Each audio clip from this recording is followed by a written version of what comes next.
ஆண்டவராகிய இயேசு கிறிஸ்துவின் நாமத்தினாலே தியானிப்போம் வாருங்கள் என்கிற இந்த காணொளி வாயிலாக உங்களை பார்ப்பதில் மிக்க மகிழ்ச்சி அடைகிறேன். ஆண்டவர் தான் நம்ம ஒவ்வொருவரையும் ஆசீர்வதிப்பாராக. இந்த நாளிலும் நாம் இந்த சுருக்க நேர தியானத்துக்காக நாம் தெரிந்தெடுத்த பகுதி அப்போஸ்தலனாகிய பவுல் கொரிந்து திருச்சபைக்கு சொன்னதான ஒரு காரியத்தை இந்த நாளில் நாம் தியானிக்க இருக்கிறோம். நம் வசனத்தை வாசிக்கலாம். 1 கொரிந்தியர் அதனுடைய 16வது அதிகாரம் அதனுடைய 13வது வசனம் விதமாக சொல்லுகிறது: விழித்திருங்கள், விசுவாசத்திலே நிலைத்திருங்கள், புருஷராயிருங்கள், திடன் கொள்ளுங்கள் என்கிற ஒரு காரியத்தை இந்த இடத்துல அப்போஸ்தலனாகிய பவுல் திருச்சபைக்கு இந்த அதிகாரத்தில் இந்த வசனத்தின் மூலமாக அவர் சொல்லுகிறார். நம்முடைய மனதில் அநேக விதமான கேள்விக்குறிகள் நம்ம மனதில் தோன்றலாம், கேள்விகள் தோன்றலாம். இப்போ நம்ம சபையை எடுத்துக்கிட்டோம்னா, சமுதாயத்தை எடுத்துக்கிட்டோம்னா, புருஷர் மாத்திரம் கிடையாது, பெண்கள் இருக்கிறாங்க, இன்னும் சின்ன பிள்ளைகள் இருக்கிறாங்க.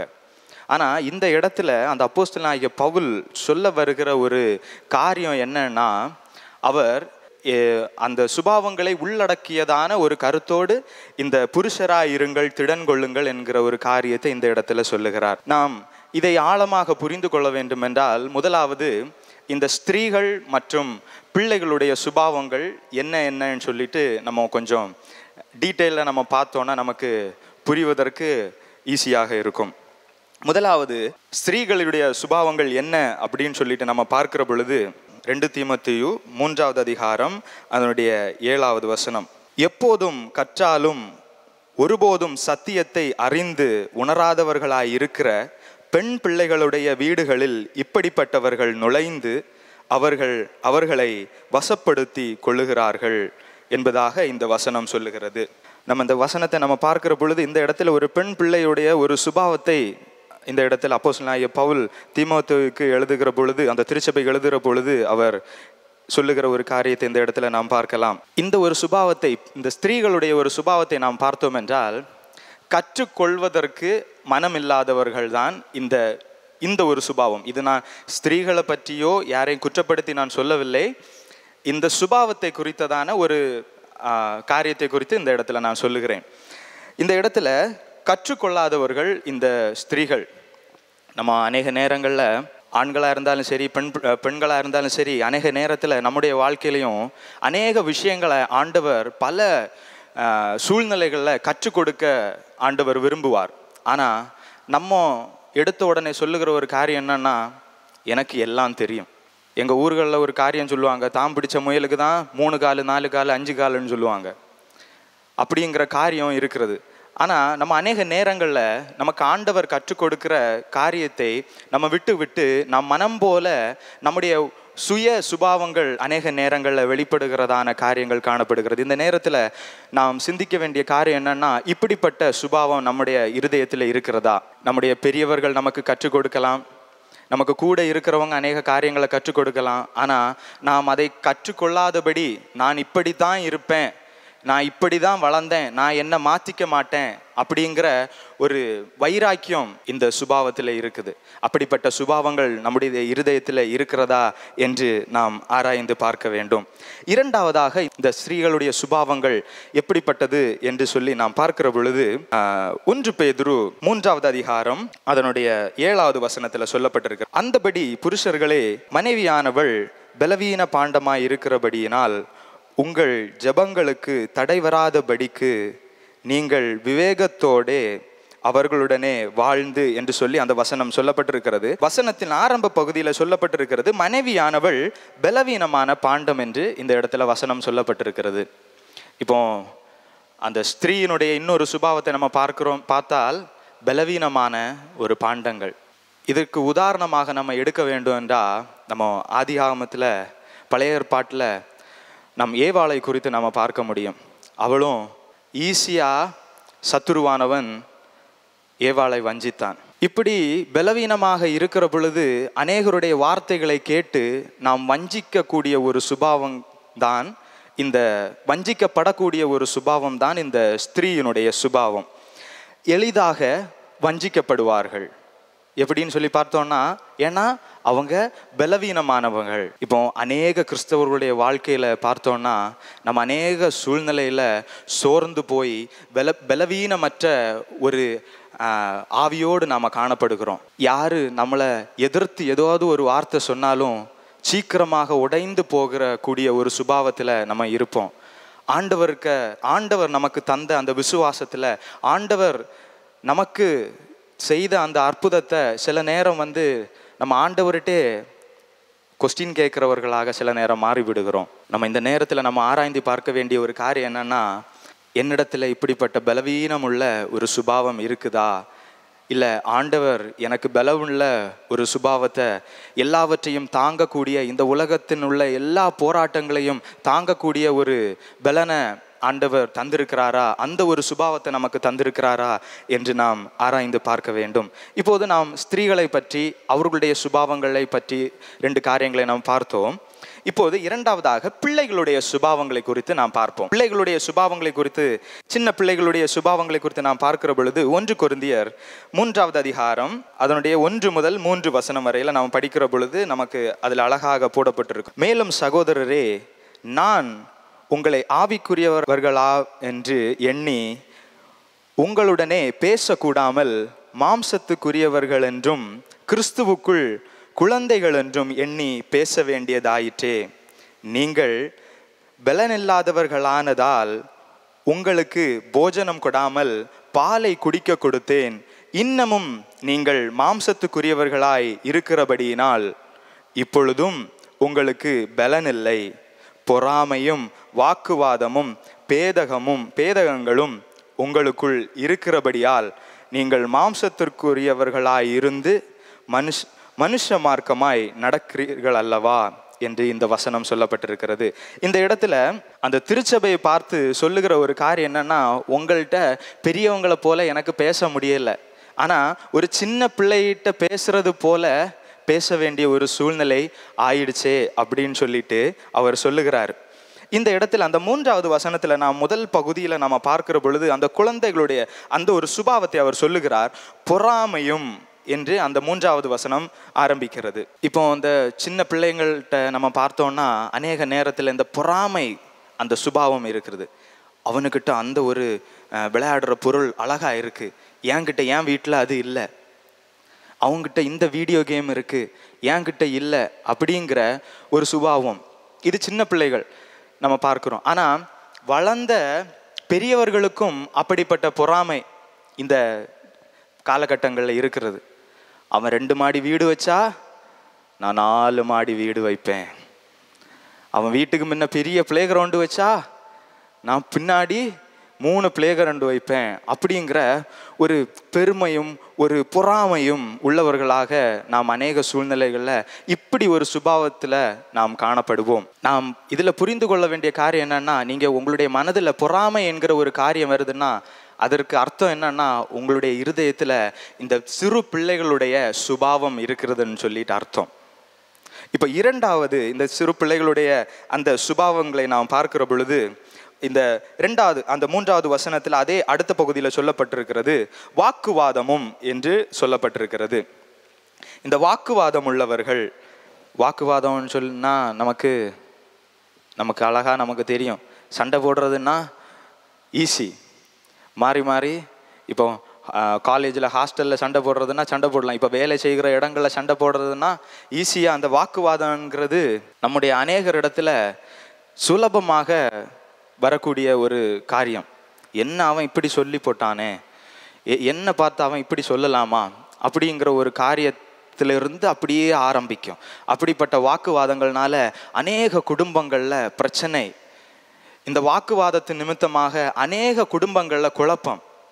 ஆனால் அந்த நேரத்தில் நம்ம ஆவிக்குரிய பிள்ளைகளாகிய நாம் புரிந்து கொள்ள வேண்டிய ஒரு காரியம் என்னன்னா, இந்த சிறு பிள்ளைகளுடைய அந்த சுபாவம், இந்த சிறு பிள்ளைகளுடைய அந்த வாக்குவாதம் பண்ணுகிற ஒரு சுபாவம் நம்ம மத்தியில் இருக்கிறது என்று சொல்லி நாம் புரிந்து கொள்ள வேண்டும். இன்னும் 3வதாக நாம் அதே வசனத்தில் நாம் பார்க்கிற பொழுது பேதகங்களும் என்று இந்த இடத்துல சொல்லப்பட்டிருக்கிறது. பேதகங்கள் உள்ளவர்கள் என்று பார்க்கிற பொழுது இதனுடைய மீனிங்கை நாம் பார்க்கிற பொழுது சண்டையிடுதல், விவாதம் மற்றும் இந்த கான்ட்ரவர்சி கிரியேட் பண்ணுவாங்கல்ல, இந்த வாக்குவாதம், பிரிவினை செய்பவர்கள்.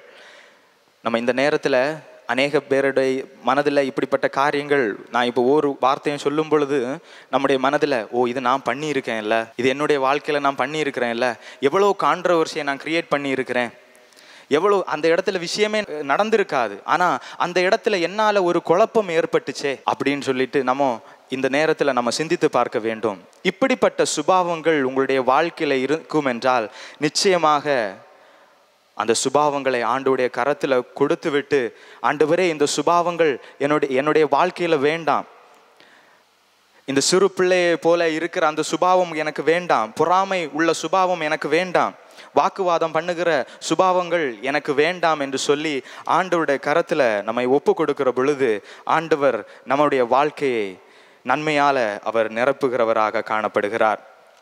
இப்போது நம்ம கடைசியாக புருஷன் எப்படிப்பட்டவன், இந்த பைபிளை வைத்து நாம் பார்க்கிற பொழுது புருஷன் எப்படிப்பட்டவன் என்கிற ஒரு சில காரியங்களை நாம் பார்க்க இருக்கிறோம். முதலாவதாக 1 சாமுவேல் 4வது அதிகாரம் அதனுடைய 9வது வசனம். பெலிஸ்தரோ திடன் கொண்டு புருஷரை போல் நடந்து கொள்ளுங்கள், எபிரேயர் உங்களுக்கு அடிமைகளாய் இருந்தது போல நீங்களும் அவர்களுக்கு அடிமைகளாகாதபடிக்கு புருஷராய் இருந்து யுத்தம் பண்ணுங்கள் என்று சொல்லி கொண்டார்கள். இந்த இடத்துல நாம் பார்க்கிற பொழுது புருஷராய் இருந்து யுத்தம் பண்ணுங்கள் என்று இந்த இடத்துல அந்த வேதாகமத்தில் நாம் பார்க்க முடிகிறது. இந்த புருஷர்கள் எப்படிப்பட்டவர்கள் என்றால், எல்லாத்திற்கும் அந்த தைரியமானவர்கள், எதிர்த்து நிற்கிறவர்கள். நம்ம சுருக்கமாக நான் இப்போ சொல்ல வேண்டும் என்றால், நமக்கு வருகிற தடைகளுக்கு நாம் பரிசுத்த அந்த வாழ்க்கையிலிருந்து விழுந்து போகாதபடி எதிர்த்து நிற்பதற்கு கூடிய தைரியம் யாருக்கெல்லாம் இருக்கிறதோ அவர்களுக்கு இப்படிப்பட்ட ஒரு சுபாவம் இருக்கிறது என்று வேதாகமம் சொல்லுகிறது. நம்முடைய வாழ்க்கையிலையும் சத்துருவுக்கு எதிர்கொண்டு அவனுக்கு எதிராக நாம் யுத்தம் பண்ண வேண்டும் என்று வேதாகமம் சொல்லுகிறது. நம்ம சத்துருவுக்கு எதிர்த்து நிற்கும் போது என்ன நடக்கும் என்று சொல்லி நாம் பார்த்தோம் என்றால், ஏசாயா 41வது அதிகாரம் அதனுடைய 12வது வசனத்தை நாம் பார்க்கலாம். இந்த வசனத்திலே நாம் பார்க்கிற பொழுது, உன்னோடே போரடிக்கிறவர்களை தேடியும் காணாதிருப்பாய், உன்னோடே யுத்தம் பண்ணின மனுஷர் ஒன்றுமில்லாமல் இல்பொருளாவார்கள். இந்த இடத்துல வேதம் நமக்கு அழகா சொல்லுது, நம்ம உன்னோடே போரடிக்கிறவர்களை தேடியும் காணாதிருப்பாய். இந்த இடத்துல நாம் தைரியமுள்ள சுபாவத்தோடு நமக்கு விரோதமாய் எழும்புகிற சத்துருவின் போராட்டத்துக்கு நாம் எதிர்த்து நிற்போமானால் நமக்கு எதிர்த்து வருகிற எல்லாவற்றையும் எப்படி அது போகுமா, நம்ம தேடியும் காணாதிருப்போம் என்று சொல்லி இந்த வசனம் சொல்லுகிறது. அவர்கள் இல்பொருள் ஆவார்கள், இல்லாமல் போவார்கள் என்று சொல்லி வேதம் சொல்லுகிறது. இப்போ நம்ம வேதத்தில் பார்க்கலாம், எதற்கு நாம் எதிர்த்து நிற்க வேண்டும் அப்படின்னு சொல்லிட்டு நம்ம வேதத்தில் நம்ம பார்க்கிற பொழுது, நம்ம பிசாசு நமக்கு எதிராக நமக்கு தந்திரமாக வேலை செய்கிற பிசாசானவனுக்கு நாம் எதிர்த்து நிற்க வேண்டும் என்று எபேசியர் 6வது அதிகாரம் 10 முதல் 13 வசனம், அந்த வசனங்களில் அந்த காரியங்கள் சொல்லப்பட்டிருக்கிறது. நாம் இரண்டாவதாக புருஷர்கள் எப்படிப்பட்டவர்கள், அவருடைய சுபாவங்கள் என்னன்னு சொல்லிட்டு நம்ம பார்த்தோம் என்றால், 1 ராஜாக்கள் 2வது அதிகாரம் அதனுடைய 2வது வசனம். நான் பூலோகத்தார் யாவரும் போகிற வழியே போகிறேன், நீ திடன் கொண்டு புருஷனாயிரு என்று இந்த இடத்துல வசனம் சொல்லுகிறது. இப்போ இந்த வசனத்தை நான் பார்க்கிற பொழுது, நீ திடன் கொண்டு புருஷனாயிரு என்று இந்த வசனம் சொல்லுகிறது. இப்போ அந்த திடன் கொண்டு என்கிற அந்த வார்த்தையை நாம் தியானிக்கிற பொழுது, திடன் என்கிற வார்த்தைக்கு நாம் என்ன பொருள் எடுக்க வேண்டும் என்றால், உறுதி உள்ளவர்கள் புருஷர்கள், அந்த சுபாவம் உள்ளவர்கள், உறுதி உள்ளவர்கள். நாம் முதலாவது பார்த்தோம், புருஷர்கள் எல்லா காரியத்திற்கும் சத்துருவின் போராட்டத்திற்கு எதிர்த்து நிற்கிறவர்கள். இரண்டாவதாக உறுதி உள்ளவர்கள் என்று நாம் பார்க்கிறோம். இப்போ புருஷர்கள் இந்த உறுதி உள்ளவர்கள், திடன் கொண்ட மனதாய் இருக்கிறவர்கள் என்று நாம் பார்க்கிறோம். இன்னொரு வசனத்தையும் கூட நாம் வாசிக்கலாம். யோபு 40வது அதிகாரம் அதனுடைய 7வது வசனம் வாசிக்கிறேன். இப்பொழுதும் புருஷனை போல் நீ அறை கட்டிக்கொள், நான் உன்னை கேட்பேன், நீ எனக்கு உத்தரவு சொல்லு என்று இந்த வசனம் சொல்லுகிறது. இப்போதும் புருஷனை போல் நீ அறை கட்டிக்கொள் என்று இந்த இடத்துல சொல்லப்பட்டிருக்கிறது. அப்போ இந்த புருஷனை போல் அறை கட்டி கொள்ள வேண்டும். அந்த அறையில அப்படி அந்த அறை என்றால் என்ன அப்படின்னு சொல்லிட்டு நம்ம பார்த்தோம் என்றால், எபேசியர் அந்த இது ஒரு காரியத்தை கூட நாம் பார்க்கலாம். எபேசியர் 6வது அதிகாரம் அதனுடைய 14வது வசனத்தை நாம் வாசிக்கிற பொழுது வசனம் இவ்வனமாக சொல்லுகிறது, சத்தியம் என்னும் கச்சையை உங்கள் அறையில் கெட்டினவர்களாயும் நீதி என்னும் மார்க்கவசத்தை தரித்தவர்களாயும் என்று இந்த வசனம் சொல்லுகிறது. இந்த வசனத்தை நாம் பார்க்கிற பொழுது சத்தியம் என்னும் கச்சையை உங்கள் அறையிலே கெட்டி கொள்ளுகிறவர்களாயும் என்று சொல்லப்பட்டிருக்கிறது. இந்த சத்தியம் என்னும் கச்சையை குறித்து தான் இந்த இடத்துல சொல்லப்பட்டிருக்கிற அந்த அறையில சத்தியம் என்னும் கச்சையை கெட்டி கொள்ளுகிறவர்கள் தான் இந்த புருஷர்கள். இந்த சத்தியம் என்னும் அந்த ஆயுதம், அந்த சத்தியம் என்னும் ஒரு சுபாவம் நம்ம இடத்துல இருக்கிற பொழுது எந்த இடத்திலையும் நாம் திடன் கொண்டு தைரியமாக நாம் இருக்க முடியும். பிரியமானவர்களே, நம்ம அநேக சூழ்நிலையில தைரியம் இல்லாத ஒரு நிலைமையில நம்ம காணப்படுவோம். சில இடங்கள்ல நமக்கு நிற்க முடியாது, அவங்க சொல்லுகிறது கேட்டா நமக்கு கேட்டுட்டு நிற்க முடியாது. ஆனாலும் ஆண்டவர் நமக்கு அந்த இடத்துல ஒரு திடபலனை நமக்கு தந்து நமக்கு ஒரு தைரியத்தை ஆண்டவர் தருவார்.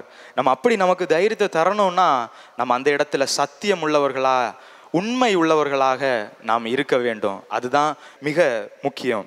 மூன்றாவதாக ஒரு காரியத்தை நாம் பார்க்கலாம். இந்த புருஷர்கள் எப்படிப்பட்டவர்கள் என்று சொல்லி பார்க்கிற பொழுது 1 தீமோத்தேயு 2வது அதிகாரம் அதனுடைய 8வது வசனம், அன்றியும் புருஷர்கள் கோபமும் தர்க்கமும் இல்லாமல் பரிசுத்தமான கைகளை உயர்த்தி எல்லா இடங்களிலேயும் ஜெபம் பண்ண வேண்டும் என்று விரும்புகிறேன். இந்த வசனம் அழகா சொல்லுகிறது, புருஷர்கள் கோபமும் தர்க்கமும் இல்லாமல் தங்களுடைய பரிசுத்தமான கைகளை உயர்த்தி எல்லா இடங்களையும் ஜெபம் பண்ண வேண்டும் என்று இந்த இடத்தில் அப்போஸ்தலனாகிய பவுல் இந்த திருச்சபைக்கு எழுதுகிற ஒரு காரியத்தை பார்க்க முடிகிறது. நம்ம இந்த கரங்களை நம்ம எப்போ உயர்த்துவோம்? சில இடங்கள்ல நம்ம உடைஞ்சு போய், சில இடங்கள்ல நம்ம நொந்து, வேற நமக்கு மார்க்கமே இல்லை, கடவுள் தான் ஒரே வழின்னு சொல்ற டைம்ல நம்ம கரங்களை உயர்த்தி நம்ம ஒரு ஜெபம் பண்ணுவோம் இல்லை? அந்த ஒரு சுபாவம் நம்ம அநேகர் அந்த ஒரு வாழ்க்கை, ஒரு அந்த லைனை நம்ம கிராஸ் பண்ணி வந்திருப்போம். அந்த ஒரு நாட்களை நம்ம கிராஸ் பண்ணி வந்திருப்போம். ஆனால் அந்த நேரம் எல்லாம் ஆண்டவர் நம்மை வழி நடத்தினார். இந்த இடத்துல அந்த புருஷனுடைய சுபாவத்தை நாம் பார்க்கிற பொழுது தாழ்மை உள்ளவனாக தன்னுடைய கரங்களை உயர்த்தி ஜெபிக்கிறவனாக காணப்பட்டார்கள். நம்ம வேதத்தில் அநேக உதாரணங்களை சொல்லலாம். மோசேயை எடுத்து பார்க்கலாம். அவன் நம்ம ஒரு வசனத்தை கூட வாசிங்க. அப்போஸ்தலர் 7வது அதிகாரம் அதனுடைய 22வது வசனம். மோசேயை குறித்து அந்த இடத்துல ஒரு காரியம் சொல்லப்பட்டிருக்கிறது. இவனமாக அந்த வசனம் சொல்லுகிறது, மோசே எகிப்தருடைய சகல சாஸ்திரங்களிலும் கற்பிக்கப்பட்டு வாக்கிலும் செய்கையிலும் வல்லவனானான் என்று இந்த வசனம் சொல்லப்படுகிறது. ஆனா மோசேனுடைய வாழ்க்கையில நம்ம பார்க்கிற பொழுது அவன் ஆண்டுடைய சமூகத்துல வருகிற பொழுது அவன் என்ன சொல்றான்? நான் திக்குவாயனும் மந்தனாவும் உள்ளவன் அப்படின்னு சொல்லிட்டு தன்னை தாழ்த்தி ஆண்டுடைய ஊழியத்துக்காக அவனை ஒப்பு கொடுத்தான். பிரியமானவர்களே, நம்முடைய வாழ்க்கையில தாழ்மை இருக்கிறதா? இந்த புருஷர்களுக்கு இருக்கிற அந்த சுபாவம் நம்ம இடத்துல இருக்கிறதா? நம்ம இடத்துல பிசாசுக்கு எதிர்த்து நிற்கக்கூடிய அந்த சுபாவம் நம்ம இடத்துல இருக்கிறதா? நம்ம சத்தியம் என்னும் அந்த திட மனதை கொண்டு பிசாசை ஜெயிக்கக்கூடிய அந்த சுபாவம் நம்ம இடத்துல இருக்கிறதா? இல்லைன்னா யார் என்ன சொன்னாலும் நான் கற்றுக்கொள்ள மாட்டேன், அதெல்லாம் நான் காதிலே வாங்க மாட்டேன், சின்ன பிள்ளைய போல நான் எல்லா இடத்துலையும் பிரச்சனை உண்டு பண்ணிட்டு இருப்பேன் அப்படிங்கிற சுபாவத்தோடு நீங்க இருக்கிறீர்களா? இந்த நாளில் உங்க சுபாவங்களை ஆண்டவருடைய கரத்துல கொடுங்க. ஆண்டவரே, இப்படிப்பட்ட சுபாவங்கள் எனக்கு வேண்டாம், எனக்கு நல்ல சுபாவங்களை எனக்கு தாருங்கன்னு சொல்லி ஆண்டவருடைய கரத்தில் ஒப்பு கொடுக்கிற பொழுது நம்முடைய வாழ்க்கையை மாற்றி ஆண்டவர் அதில் மகிமைப்படுவார். கர்த்தர் தாமே இந்த வார்த்தையின் மூலம் நம் ஒவ்வொருவரையும் ஆசீர்வதிப்பாராக.